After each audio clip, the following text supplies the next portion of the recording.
A tak Umu se šamanem, říčním démonem a se všemi zvířaty zachránili bezpečí vesnici Icvaru. Nevěříte? Schválně doma najděte mapu Afriky.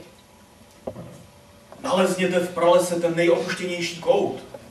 A když se do něj pořádně podíváte, naleznete tam kulatou tmavou skvrnu.